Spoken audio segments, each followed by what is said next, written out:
Welcome back to Guest Careers. I'm so excited to bring another amazing guest. Today we are meeting with Raffi Tchakarian, who is currently an aerospace designer working with Dubai Institute of Design and Innovation. Welcome, Raffi, to Guest Careers. Thank you very much, Maria. Thank you for hosting me. It's a really interesting conversation that we have ahead of us today, and I'm so excited to be bringing it because we're going to be talking about the academic perspective of learning to become an aerospace designer and also how academics show up in the world of work. So let's start with the academic drive. I know that you are currently working as an assistant professor at DD. How does being in front of the classroom and teaching aspiring aerospace designers show up for you when you're working in corporate?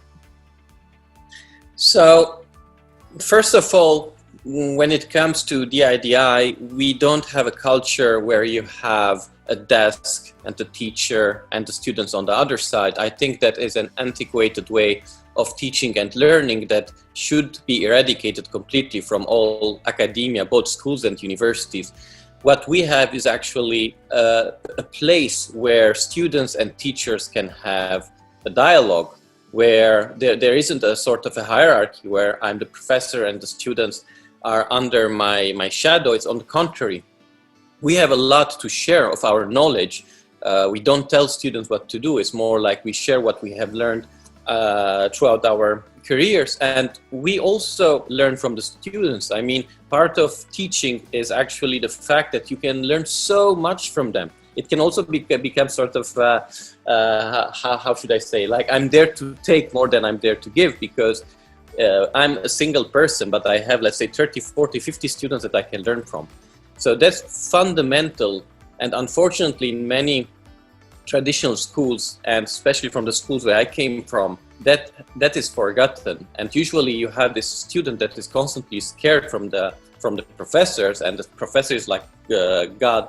And that's actually a problem. When it comes to aerospace design, the discipline itself doesn't really exist. I'm one of the few people that is endeavoring in this realm, because usually when we talk about aerospace, you suddenly have all these people that say, oh, engineering, it's or astrophysics, or maths, or all these scary, let's say, careers. In my case, it's different. For the first time ever, I'm trying to push the design side of it, or the humane side of it, and to teach, let's say, students how man and machine could interaction in the harsh environments of space in the coming years.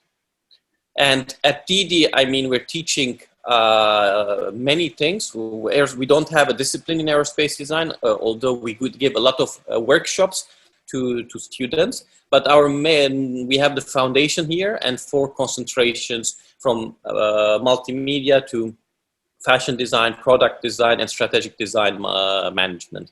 So the students can connect these 2 disciplines and concentrations to eventually also become an aerospace designer. And that's my goal, that's my dream, to eventually create a discipline in aerospace design, because it doesn't exist. So talk to us about your academic background.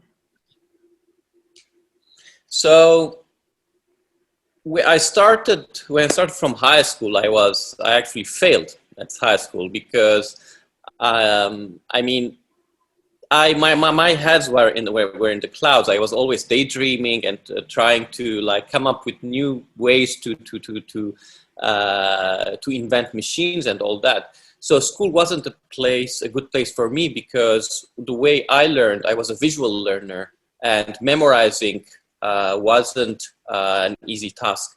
So eventually I did a technical school in interior design back in Beirut. And afterwards I moved to Italy, to Venice. And in Venice, I started to study. I discovered the world of industrial design. I hadn't heard anything about it. And apparently I could actually invent and create new solutions for people to use. So that was amazing. Before that, I had a dream to create dreams using the movie industry through visual effects and special effects. And when suddenly I found that, no, you can actually become someone that creates all these solutions and machines and tools and all that, I said, okay, this is this is where I want to go. After doing my bachelor's in industrial design, I started to do a master's in product design. And over there, I met this amazing professor. His name is Arturo Vittori, and he's the brother of an astronaut, Roberto Vittori. And he used to design, and he still designs bases on Moon, on Mars. So he's a space architect. So suddenly I realized, okay, I'm someone that likes to push the boundaries, to really design for the extreme. So I said, this is where I need to be heading. So I started to collaborate with him, and he realized that I'm not that bad of a student. He said, well, come and work for me. And I started to work for him, and eventually I said, okay, I want to push this even further, and went ahead to get a PhD in aerospace design. Initially, when I presented the topic, the school said, well, no, this is not happening because this is science fiction.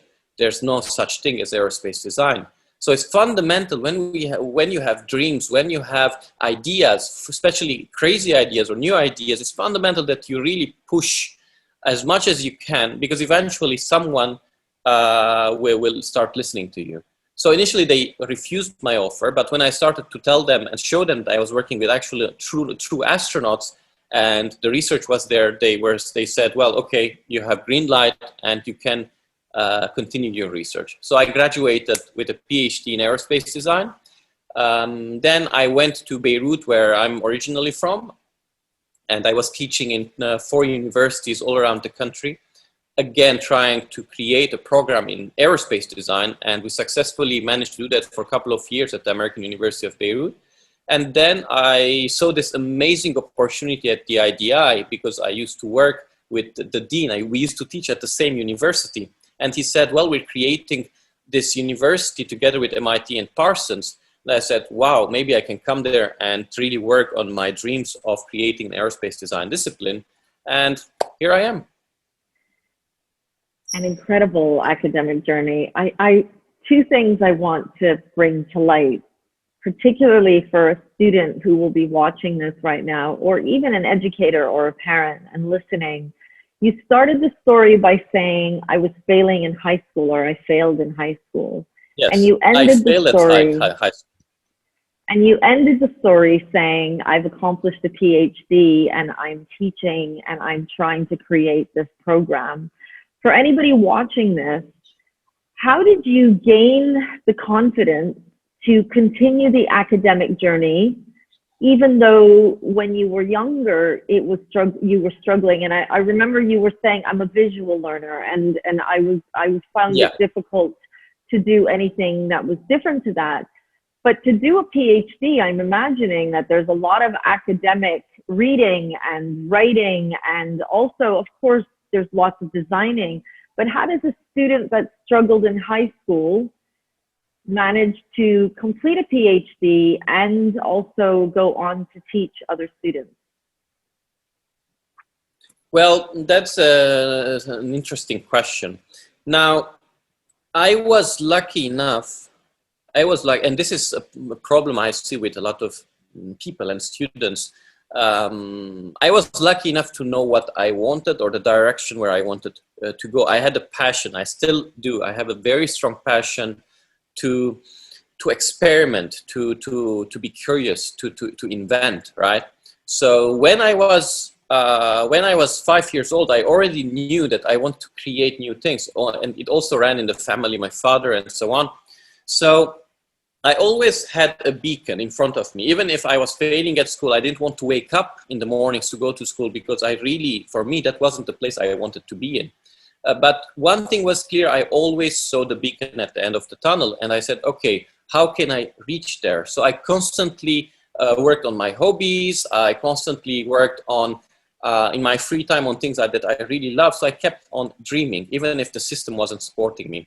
Fortunately, when I moved to Italy, I had a huge family support from my uncle, because he was the one that helped me with the university. But the moment I stepped inside the doors of the university and I realized, wow, this is exactly what I want. This is where I need to be. I changed also my attitude. I changed my behavior. If before reading for me was something despicable, I didn't even want to open books. Because I mean, through the teachers, if they don't really take care of you and they see you as someone that is bound to fail, they won't encourage you, or at least new teachers do, but in years ago, that wasn't the case. So I didn't even want to touch certain topics. But suddenly when I saw that, whoa, I'm really good at this, I'm really loving this, something started to, a new flame started to burn in me. And I started, okay, how can I read more about this topic? How can I really research more about, how can I write more about this? So it's all about loving something. It's all about having the passion for something. And if you have the proper guidance as a student, and whoever is listening to these conversations, never give up hope, but it's very, very important that you look for what you love. That is the key. If you find what you love, if you find what you can dream of, if you find what you can push for, then even if you fail at school, that's not the end for you. It can just be the beginning. Incredible. I know that you said that you liked, as you described, to explore the extreme when you were a younger teenager. What does that mean? Well, I guess it's all about, when I started to do design, there are so many designers out there, right?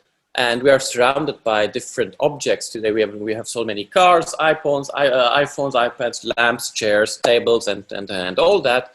And all these mundane things that designers tend to create. For me was, okay, how can I push this even further? Given that I found myself in something I love to do, I said, okay, what's the extremist thing? What's the most extreme thing? Or where's the limit? Where can I reach? And obviously the stars seem to be the limit these days. So I said, perfect, that's my place. So initially at school, I was designing for, given that I come from Lebanon and we had the civil war and all that. So I was trying to design solutions for like hospital tents for war conditions and all that. So already there, I remember one time we had a course to design lamps with a very famous professor whose lamps you can see all around the world today, even in every single movie. So he gave us the project, and I went to him and I said, and he was one of those superstar professors that you would see only once or twice a month.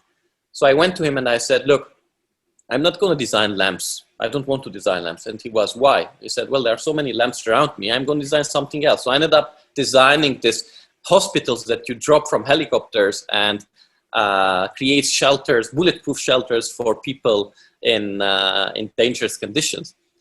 And at the day of the exam, I went there and he said, this is an excellent project, but I will not give you the maximum grade because this is a lamp course and you created something else. But this to say that I wanted to really push the boundaries. And when you're really passionate about something, that's the way you work, I guess. Incredible. I agree. I do agree. It's finding the spark, I would call it, that makes you want to do more and be more, and having role models like this professor to encourage you and also inspire you, I would say. Absolutely. So, absolutely. Role models are fundamental. I was lucky to find, let's say, this role model. And I'm sure everybody out there has their own role models. If they don't find it directly in their lives, always it's good to read about them, to see how they are performing and be inspired from them. When I asked you what your top 3 career tips were for young people, what you replied was, a school doesn't define you, never give up, and keep dreaming. For a young person watching this, for some, their school is their world. Their identity is the grades that they receive at school.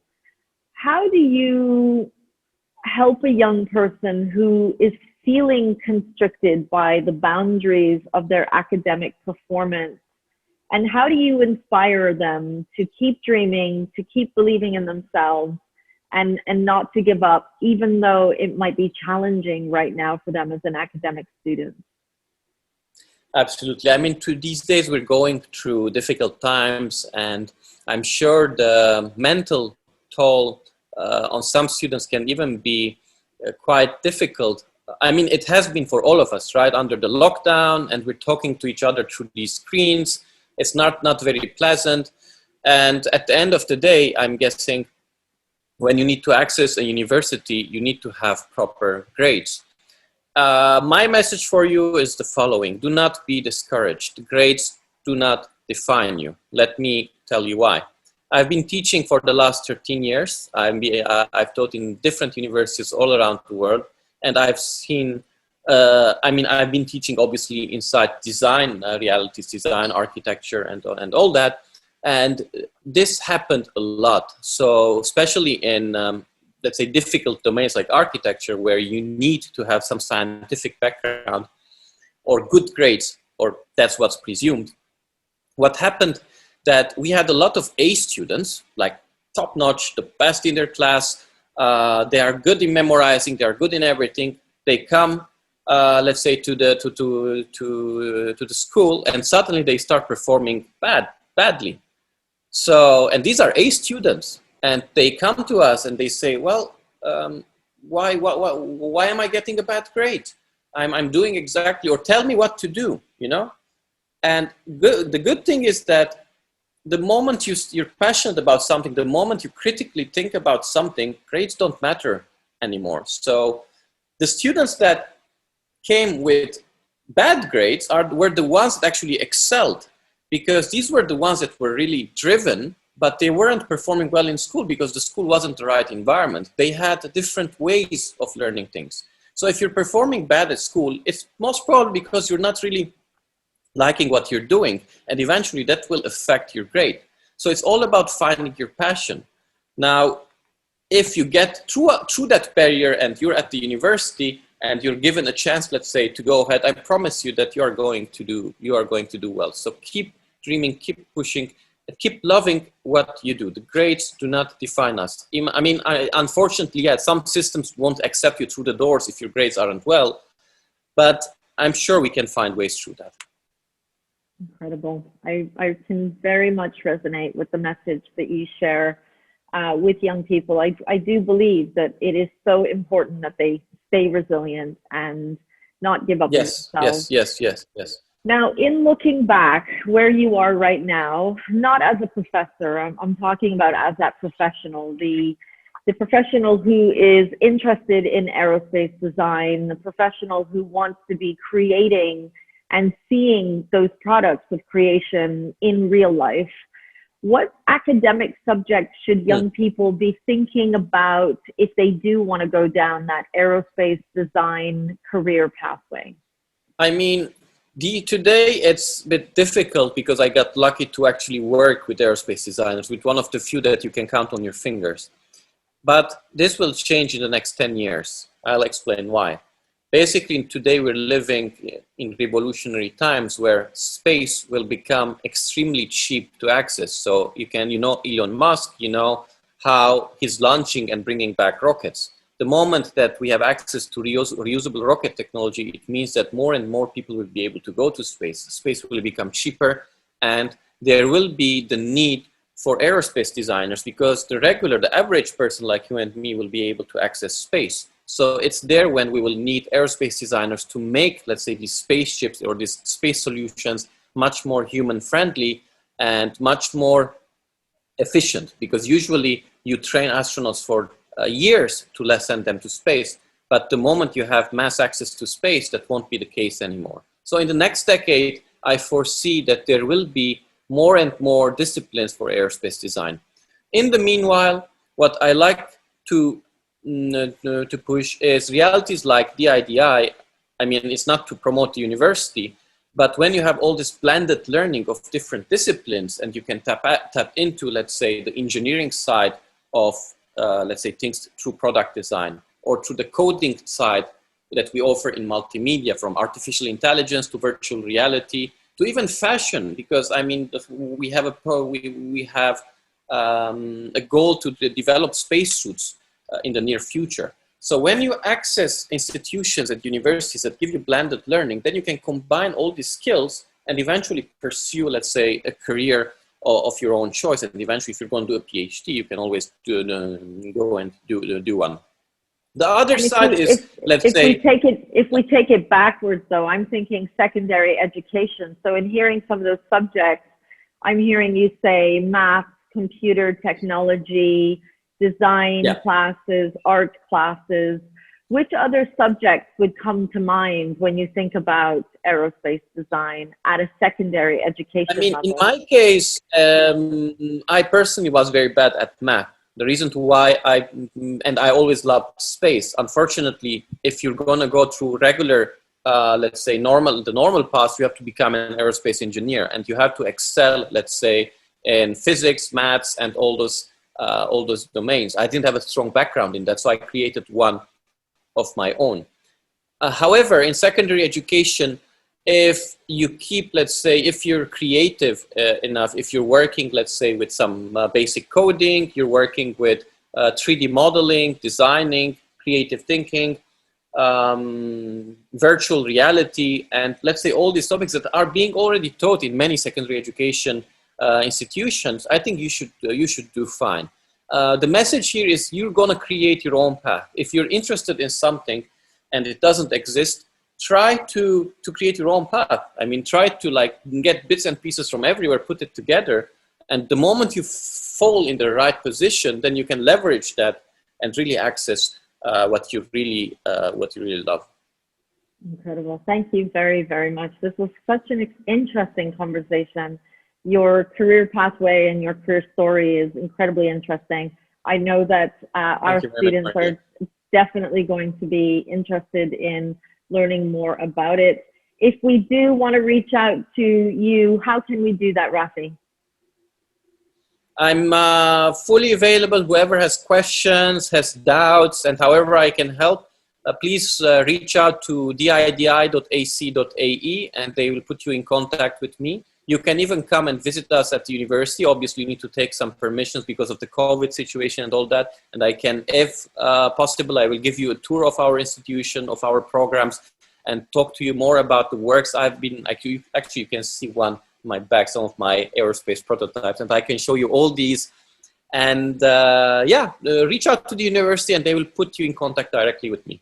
And that brings us to the end of another amazing conversation. Today we met with Raffi Tchakarian, who is an aerospace designer currently working at the DD University here in Dubai.